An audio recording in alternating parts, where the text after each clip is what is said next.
Quarta-feira, dia 30 de abril, seja muito bem-vindo a esse nosso encontro para meditarmos a Palavra de Deus. Primeira leitura da celebração de hoje. Invoquemos a presença do Espírito Santo em nome do Pai, do Filho e do Espírito Santo.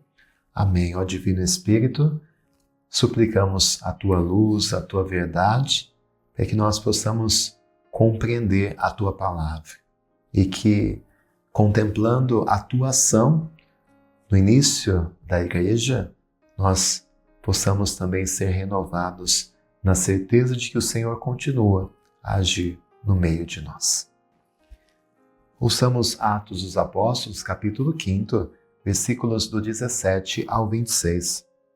Naqueles dias, levantaram-se o sumo sacerdote e todos os de seu partido, isto é, o partido dos saduceus, cheios de raiva, e mandaram prender os apóstolos e lançá-los na cadeia pública.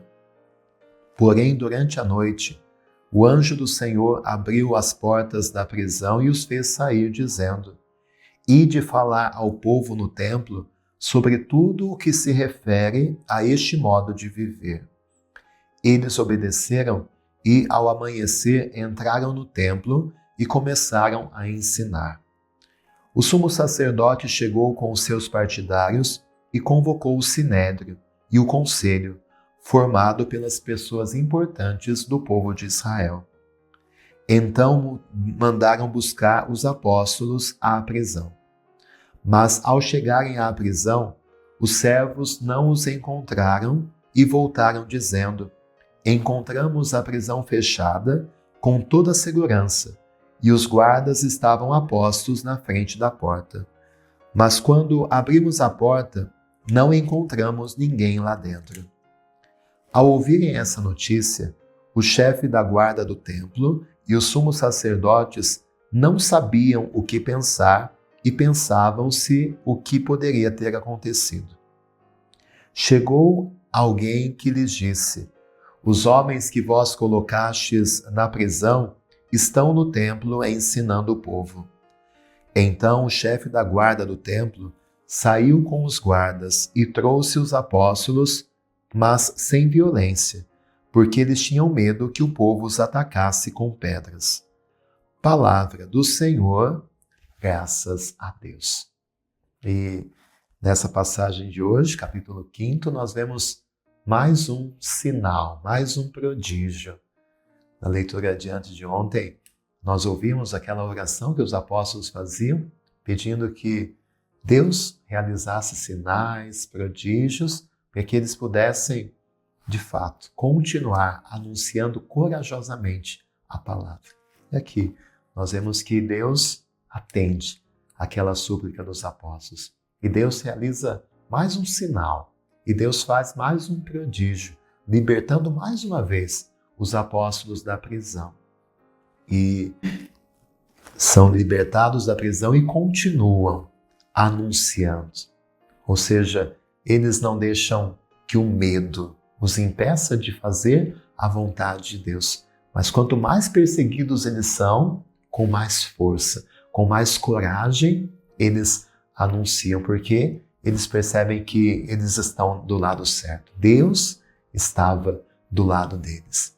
E aí, nessa leitura, nessa história que nós ouvimos hoje, nós entendemos que nada pode impedir os planos de Deus. Nem mesmo a prisão, nem mesmo a perseguição, nem mesmo a vontade humana, nada é obstáculo para que a vontade de Deus aconteça. É isso que nós vemos claramente. Deus queria que eles continuassem pregando. E não foi a prisão, não foram as grades, não foi a maldade, as conspirações dos sumos sacerdotes e dos saduceus que impediram os apóstolos de continuar anunciando e testemunhando aquilo que Jesus e o Espírito Santo havia feito neles. Que essa leitura sirva para renovar a nossa fé e confiança nos planos de Deus. Repito, aquilo que é da vontade de Deus, nada pode parar, nada pode impedir a ação de Deus. Talvez As pessoas, talvez a vida, talvez tantas situações colocam grades que parece que o sonho de Deus não vai se realizar. Mas Deus é Deus. E Deus, que venceu até a morte, pode vencer qualquer outro obstáculo à sua vontade. Basta que estejamos abertos. É isso que os apóstolos estavam na prisão, mas não deixaram que o medo tomasse conta. Mas continuaram clamando, continuaram rezando e Deus ouviu o clamor deles e os libertou.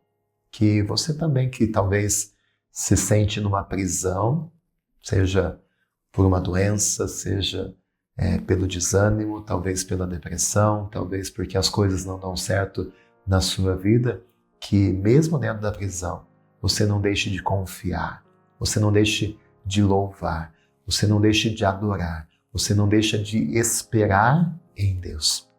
Porque aquilo que é do plano de Deus, nada pode impedir. Nem os nossos pecados, nem a maldade humana, nada é obstáculo para a ação de Deus em nossa vida. E nós te agradecemos, Senhor, por essa palavra. E pedimos que o Senhor, em nossas prisões, nos fortaleça a nossa fé, fortaleça a nossa confiança e nos liberte de tudo aquilo que está tentando nos impedir de viver a Tua vontade. Que o Senhor nos liberte para que com coragem nós também possamos ser testemunhas da Tua ressurreição. Rezemos o Salmo 33. Este infeliz gritou a Deus e foi ouvido. Bendirei o Senhor Deus em todo o tempo. Seu louvor estará sempre em minha boca. Minha alma se gloria no Senhor. Que ouçam os humildes e se alegrem. Comigo engrandecei ao Senhor Deus. Exaltemos todos juntos o seu nome. Todas as vezes que o busquei, ele me ouviu, e de todos os temores me livrou. Contemplai a sua face e alegrai-vos, e vosso rosto não se cubra de vergonha. Este infeliz gritou a Deus e foi ouvido, e o Senhor o libertou de toda angústia. O anjo do Senhor vem acampar ao redor dos que os temem e os salva. Provai e vede quão suave é o Senhor. Feliz o homem que tem nele o seu refúgio. Demos glória ao Pai, ao Filho e ao Espírito Santo, como era no princípio, agora e sempre. Amém. Que desça sobre você, diante dos obstáculos e prisões, a liberdade, a força, a coragem, a bênção de Deus. Pai, Filho, Espírito Santo. Amém. Muito obrigado pela sua companhia. Não deixa de assistir também o Santo Evangelho e fique sempre com Deus.